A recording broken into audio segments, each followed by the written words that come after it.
Olá pessoal, tudo bem com vocês? Bom, esse é o segundo de uma série de vídeos no qual nós estamos estudando sobre os corpos redondos.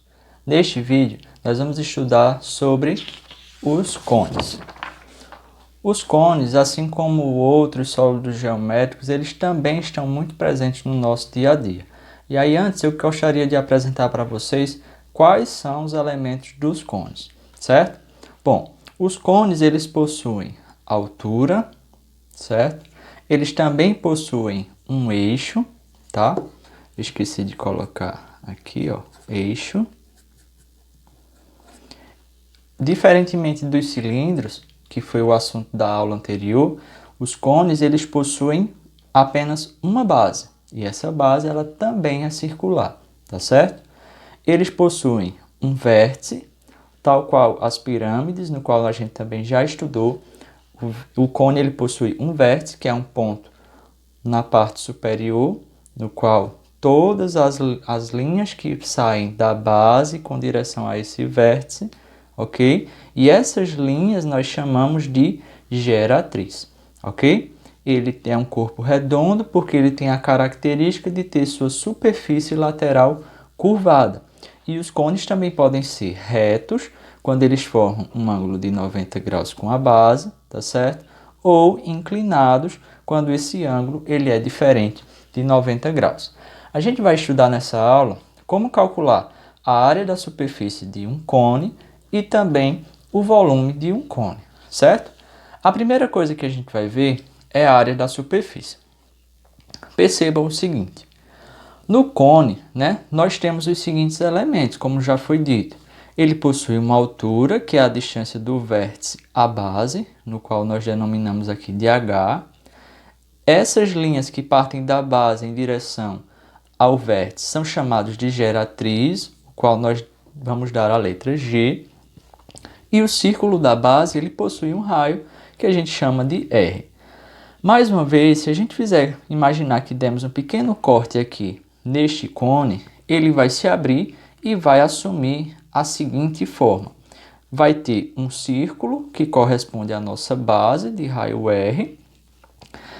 Essa linha daqui, ela corresponde ao comprimento do círculo, porque perceba que toda essa linha ela vai estar ao redor do círculo, então ela vai ter a medida 2πr, que é o comprimento da circunferência, e essa medida daqui, ela é a medida da geratriz. E aqui existe um ângulo, tá certo? Esse ângulo a gente pode determinar. Bom, outra coisa que eu quero que vocês percebam aqui é o seguinte, é que a altura, a geratriz e o raio nos cones retos, tá certo? Que são os que a gente acaba estudando na maioria dos casos, eles formam um triângulo retângulo. E se eles formam um triângulo retângulo, a gente pode aplicar então o teorema de Pitágoras, isso mesmo, onde a hipotenusa, que é a nossa geratriz ao quadrado, é igual à altura ao quadrado mais o raio ao quadrado. Essa é uma expressão importante no estudo dos cones, tá certo? Outra coisa que a gente precisa determinar é a área total. Vamos pensar aqui comigo, veja. A área total nada mais é do que a área da base mais a área lateral, ok? Porém, a nossa área da base, nós sabemos que é a área de um círculo, que é π vezes r ao quadrado. E a área lateral é a área dessa figura daqui, que ela nada mais é do que a área de um setor circular. Se você não lembra o que é um setor circular é uma parte do círculo, tá? Se a gente, por exemplo, prolongasse aqui essa figura, ó, ela iria formar um círculo de raio G, tá certo? Então, a gente precisa determinar a área desse setor circular. E essa área, ela é dada em função deste ângulo central, tá certo? Para isso, então, eu vou fazer aqui paralelamente uma regrinha de 3. Percebam o seguinte, ó, nós sabemos que a área de um círculo, ela é como a área da base, π vezes o raio ao quadrado. Se a gente imaginar esse grande círculo aqui, o raio desse grande círculo é a nossa geratriz.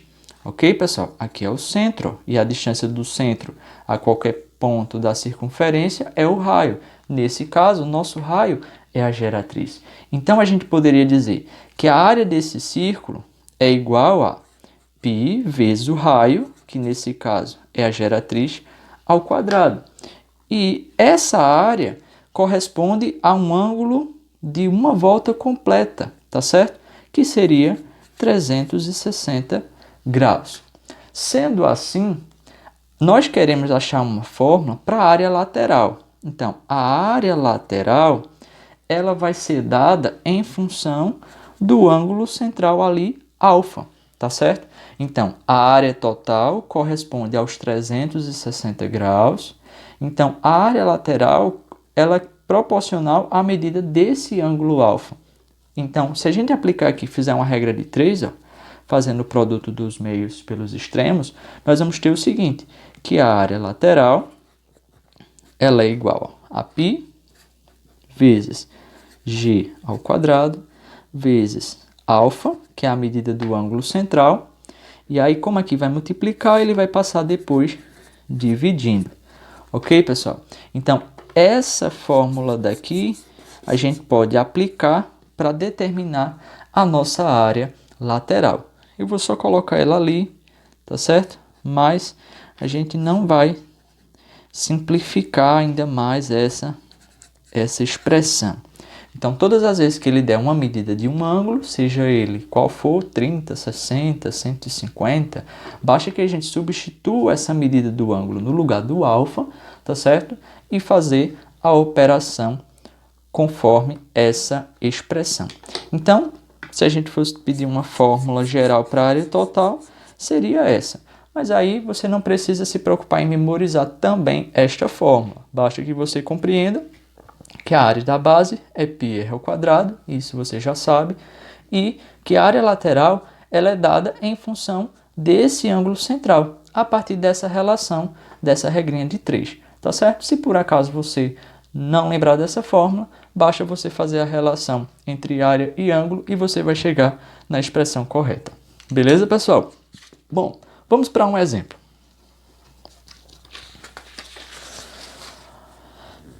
O exemplo que eu peguei é um exemplo bem simples e bem completo. É uma questão da UEM do Paraná e ela diz o seguinte: uma pessoa deseja fazer um chapeuzinho de aniversário com a forma de um cone circular reto de 12 centímetros de altura e 31 centímetros de perímetro da base. Então veja aqui que ele já traz duas informações importantes. Ele diz que é um cone circular reto, onde a altura é 12 centímetros, tá certo? E o perímetro da base é 31 centímetros. Esse perímetro da base, vocês sabem que ele está dizendo que corresponde ao comprimento da circunferência, ok? Para isso, precisa cortar uma figura plana em uma cartolina. Utilize π igual a aproximadamente 3,1. Ok, pessoal? Então, veja só. Na letra A, ele vai pedir, desenhe o formato da figura a ser cortada. Então, essa figura, né, nós já sabemos, já vimos ela, ela vai ter mais ou menos esse formato aqui.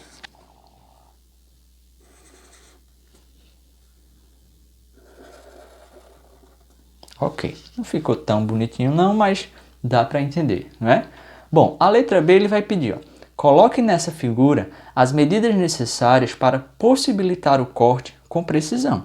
Então, as medidas necessárias para o corte sair perfeito são o ângulo, nós não sabemos quanto é o ângulo, a medida da geratriz, tá certo? Que nós também não sabemos, e essa medida daqui que corresponde ao quê? Ao perímetro da base. Isso ele já deu pra gente. Então, é 31, tá certo? 31 centímetros. Ok.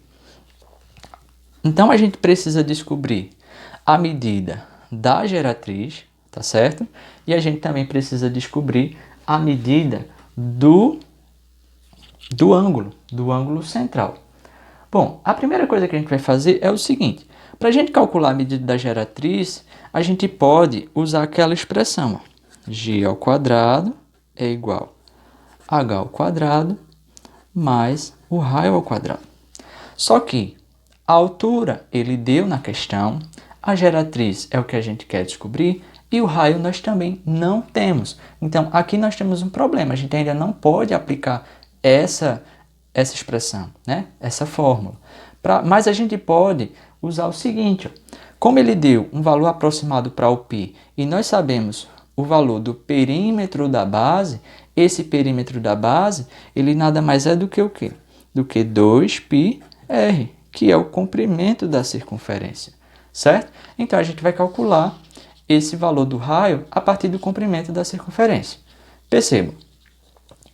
Então, a gente vai ter, sabemos que o comprimento é igual a 2π raio, o comprimento é 3,31, π ele pede para a gente usar 3,1 vezes r.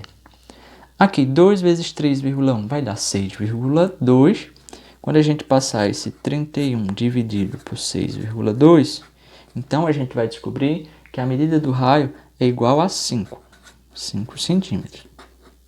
Isso é o raio, ok? Então, agora a gente já tem o raio, já tem a altura, então podemos calcular a geratriz. Dessa forma, g ao quadrado é igual à altura que ele diz na questão, que é 12, tá certo? Mais 5, isso ao quadrado. Calculando aqui, ó, vamos ter 144 mais 25, então g ao quadrado é igual a 169, e g vai ser a raiz quadrada de 169. Então, g é igual a 13 centímetros. Nós precisamos dessa medida e vamos colocá-la lá na nossa questão, né? 13 centímetros. Essa é a medida da nossa geratriz. E aí está faltando uma coisa só para que esse corte ele saia perfeito, que é a medida do ângulo central. Ok? E aí, para a gente determinar a medida desse ângulo, a gente pode fazer a seguinte relação. Bom, como isso aqui é uma circunferência, né? Nós sabemos que ela pode formar uma circunferência, a gente pode fazer aqui uma circunferência maior de raio 13. Então, nós poderíamos dizer o seguinte, ó, que 2, a gente fez primeiro aqui, ó, deixa eu numerar, fizemos primeiro ali, depois viemos para cá, vou fazer aqui o terceiro passo. Então, nós podemos dizer que o comprimento de toda essa circunferência, ó, de raio 13, né, ela corresponde aos 360 graus. Então, 2 vezes π vezes o raio 13 corresponderia aos 360 graus. Mas nós temos esse comprimento aqui, ó, de 31 centímetros. E queremos saber a quantos graus ela corresponde. E aí, fazendo novamente aqui uma regrinha de 3, nós vamos ter o seguinte, tá certo? Eu vou multiplicar direto para vocês perceberem que a gente não precisa multiplicar todos esses números. Então, ó, 2 vezes π vezes 13 vezes alfa, ok? É igual a 31 vezes 360. Porém, esses números aqui, como a gente quer descobrir o valor do alfa, então a gente vai passar eles dividindo. Lembrando que π ele pede para a gente usar na questão π igual a 3,1 aproximadamente. Então, ó, vai ficar assim. 31 vezes 360 dividido por 2 vezes 3,1 vezes 13, certo? Só que nós sabemos que 31 dividido por 3,1, isso é igual a 10. Ok, pessoal? Porque isso aí vai facilitar a nossa vida. Então, vai ficar o seguinte, ó, que alfa é igual a 10 vezes 360 ok? Isso vai dar 3.600 sobre 26, ok? Sendo assim, quando a gente fizer essa divisão aqui, isso vai dar aproximadamente 138,5 graus. Então, essa é a medida do nosso ângulo central. E era a medida que estava faltando para que essa peça, essa figura, né, ela fosse cortada com precisão. Por fim, ele vai pedir para a gente, ó, lá na letra C, calcule a área da figura, certo? E aí, para a gente calcular a área da figura, a gente pode usar aquela mesma regrinha de 3 que eu ensinei a vocês, tá certo? Utilizando o ângulo ou então fazendo uma outra regrinha de 3. E aí a gente vai fazer mais uma regrinha de 3 aqui. Então, para determinar a medida da área, a gente pode pensar o seguinte, ó.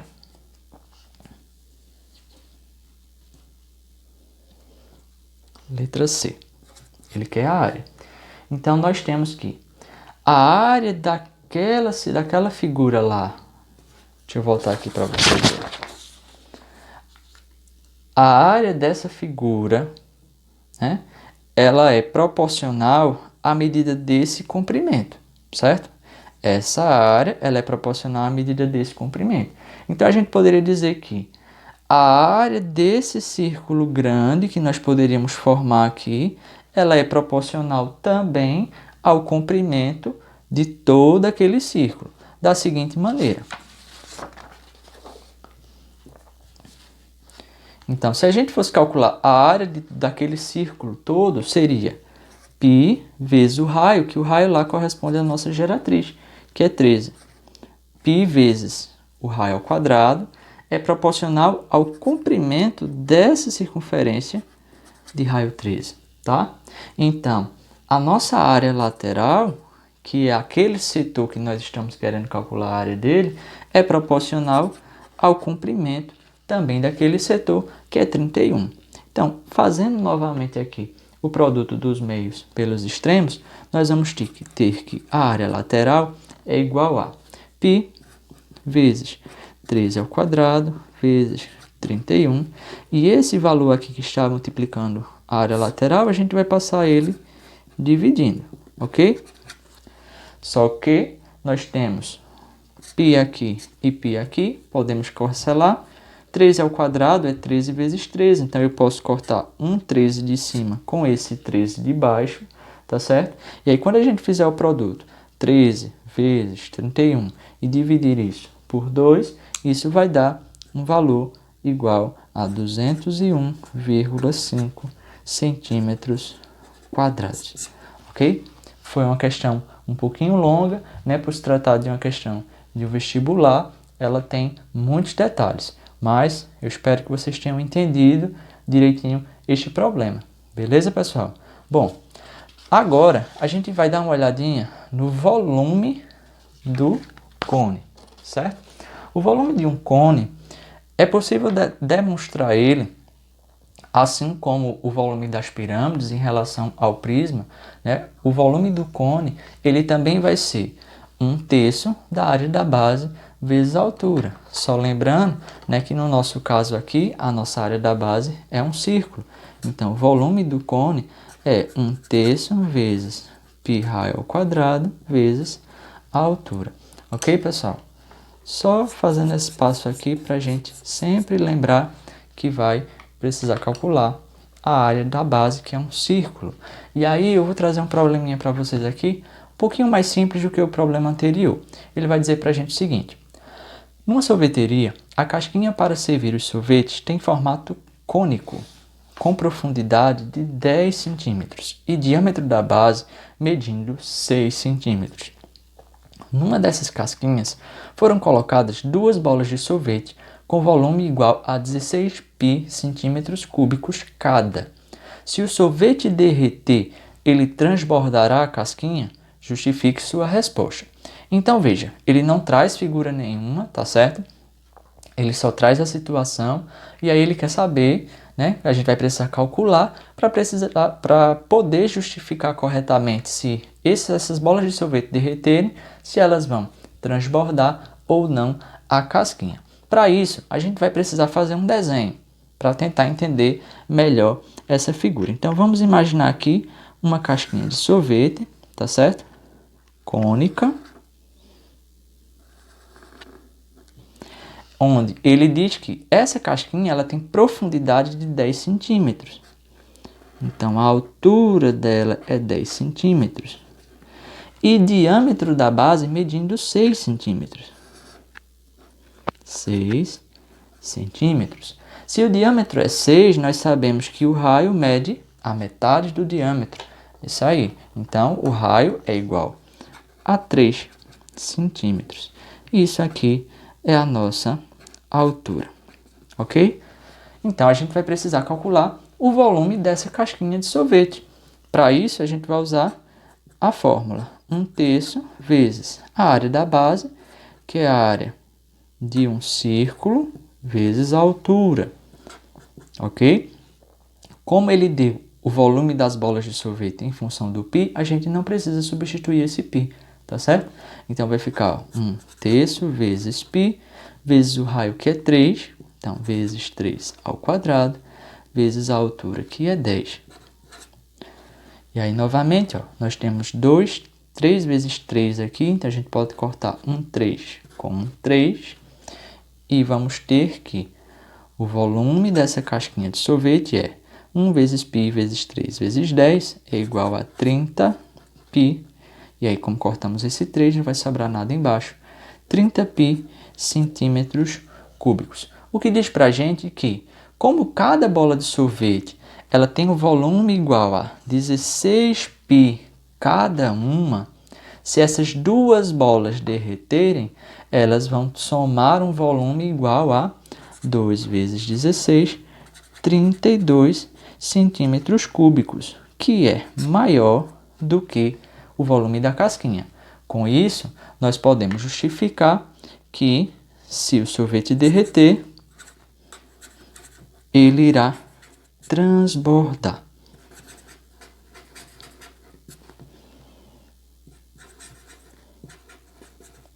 Ok, pessoal? Bom, esse, como eu disse a vocês, foi um exemplo bem mais simples, tá certo? Mas para a gente pensar um pouquinho também, ok? Espero que vocês tenham entendido.